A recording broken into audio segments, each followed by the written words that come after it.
রাজ্যে পথ দুর্ঘটনা বেড়ে চলেছে, আর সেই দুর্ঘটনার হার কমাতে সচেতনতার প্রয়োজন। তাই সুন্দরবন পুলিশ জেলা ও কাকদ্বীপ ট্রাফিক পুলিশের যৌথ উদ্যোগে 1 জুলাই থেকে 8 তারিখ পর্যন্ত পথ নিরাপত্তা সপ্তাহ পালন শুরু। পথ নিরাপত্তা সপ্তাহ পালনের আওতায় 3রা জুলাই বৃহস্পতিবার অ্যান্টি ট্রাক ক্যাম্পেনিং, মাদকের বিরুদ্ধে প্রচার অভিযান, ট্রাক বাসের চালক এবং খালাসিদের নিয়ে ট্রাফিক আইন মেনে যাতে গাড়ি চালানো হয় সেদিকে লক্ষ্য রেখে এই প্রচার অভিযানের উপর দেওয়া হলো জোর। কাকদ্বীপ ট্রাফিক এবং কাকদ্বীপ থানার যৌথ উদ্যোগে কাকদ্বীপ চৌরাস্তা এবং কাকদ্বীপ বাসস্ট্যান্ড সংলগ্ন অঞ্চলে এদিন এই কর্মসূচি পালন করা হলো। দেওয়া হলো সচেতনতার বার্তা।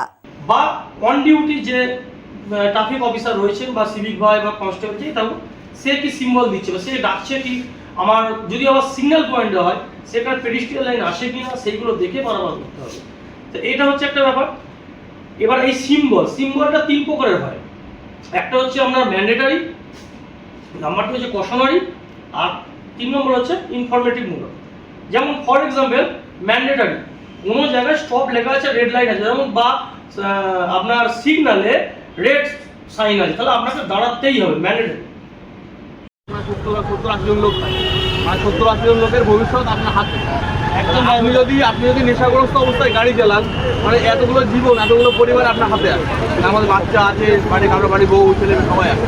সেই জন্য সবসময় চেষ্টা করবেন যে নেশা না করে ড্রাইভিংটা করা। আপনার যদি শরীর খারাপ লাগে ইমিডিয়েট কাউকে বলুন, কোনো হসপিটালে চেক আপ করি না, কিন্তু এইভাবে নেশাগ্রস্ত অবস্থায় গাড়ি চালাবেন না। সবসময় ভাবতে হচ্ছে আপনারও একটা ফ্যামিলি আছে, আপনার কোনো সমস্যা হলে আপনার ফ্যামিলি ভোগ করবে।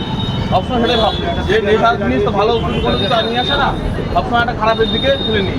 একটা এলাকাকে সচেতন করতে গেলে সবাইকে এগিয়ে আসতে হবে। একভাবে আমরা বলে গেলাম, সবাইকে দুহাত বাড়াতে হবে, তবে একটা ভালো সম্পত্তি তৈরি হবে, সমাজে একটা ভালো তৈরি হবে। ঠিক আছে, আপনারা দেখছেন news.in, একতরফা নয়, নিরপেক্ষ খবর। আপডেটেড থাকতে সাবস্ক্রাইব করুন আমাদের চ্যানেল news.in আর বেল আইকনটি প্রেস করতে ভুলবেন না।